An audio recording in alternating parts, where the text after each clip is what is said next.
When you think of Spain and Iberia, ancient Greeks don't really come to mind, but the influence they had left upon this region is immense. They had brought the use of currency, they had brought the olive oil, olive trees in general, and as you may know, Spain is one of the largest exporters of olives in the entire world. But who exactly were these Greeks? Why did they decide to go so far away from heartland Greece? Why did they form these colonies? And how did this entire colonization process work? As you can see, today we are in Iberia on an expedition to Spain to explore one of the furthest Greek colonies from heartland Greece, also known as Emporion. Now you may be wondering, why did they decide to stray so far away from this place? Was it exploration? Was it conquest? Was it trade? As we know, Greeks could form over 500 settlements across the entire Mediterranean, and it makes sense with the Black Sea and with the Italian peninsula, but Greeks had actually went as far as Great Britain and Ireland. As of course with all history, we can't exactly talk in absolutes, but it is said that one of the main reasons, and keep in mind, one of the main reasons, is the fact that the Greek polises just experienced a lot of overpopulation. Greek polises were generally small, there was not enough land for everyone, and even though the polises tried to expand their lands through war, it was just constantly a problem. There were also trade opportunities, there were war refugees, but usually it was overpopulation that caused the Greeks to spread away from their heartland. Greeks generally formed two types of policies. One of the cities was usually a complete independent city from the mother one that even eventually outgrew them, and the other one is generally a trading outpost known in Greek as Emporion, which is exactly this place where we are today. It is called Emporion because it was a major trading post in Iberia. Almost always these expeditions were very deliberate and organized efforts through the mother policies. They would go through a bunch of legal procedures, they would consult the oracles, and they would even organize recruitment on various festivals, and usually they would gather at least a few hundred people so that they can make these colonies sustainable. Interestingly enough, they also had exact plans on how these cities would look like, where what building would be.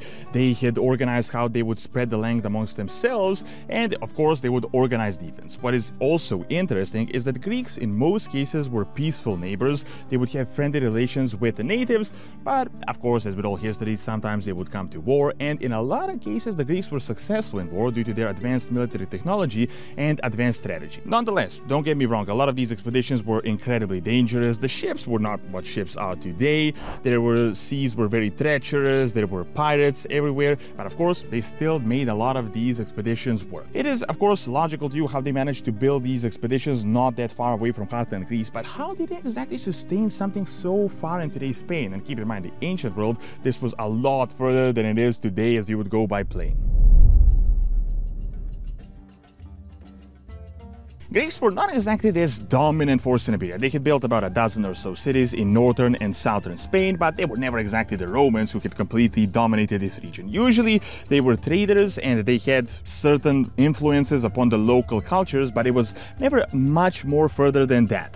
The Phoenicians, on the other hand, that had arrived about 1000 BC, were completely different. They were much more dominant in this entire region, and they were particularly interested in the silver mines in southern Spain, which is also what might have drawn the Greeks in, as they were trading partners, but also they were rivals for quite a long time. Over time, Greeks created more cities in northern Spain, but as I said, they were never as dominant or as influential as the Phoenicians, but they had quite the influence, cultural influence upon this entire region, which we're going to cover right now.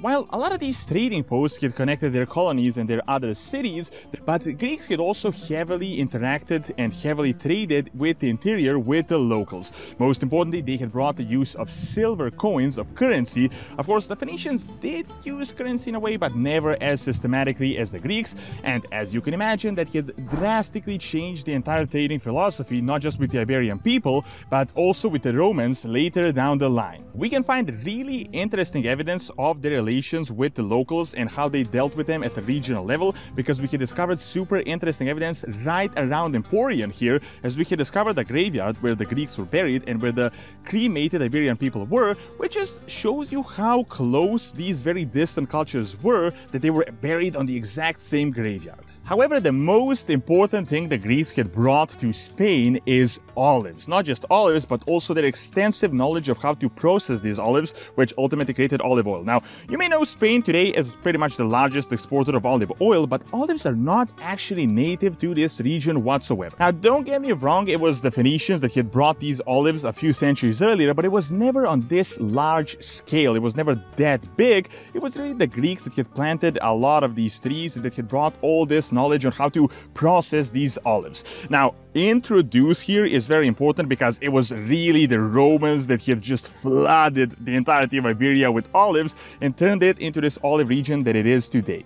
Other than this, the ancient Greeks had imported their culture, their mythology, their gods. Even one mission of Hercules was set in Iberia. The most interesting thing, though, is, as the ancient Greeks did, they had written down their history, which is why we know so much about this region today. It is also super interesting that the Romans had read this history. They had discovered the silver mines that they didn't know they were in the southern Spain in the past, and that is how they sent their missions to actually get them. Now, we have all this Greek history, all this Greek mythology, all this Greek influence upon Iberia, but why is it exactly that today there aren't any Greek cities, Greek-speaking regions in Spain? And there is a pretty good reason for that, so let us look at the later history.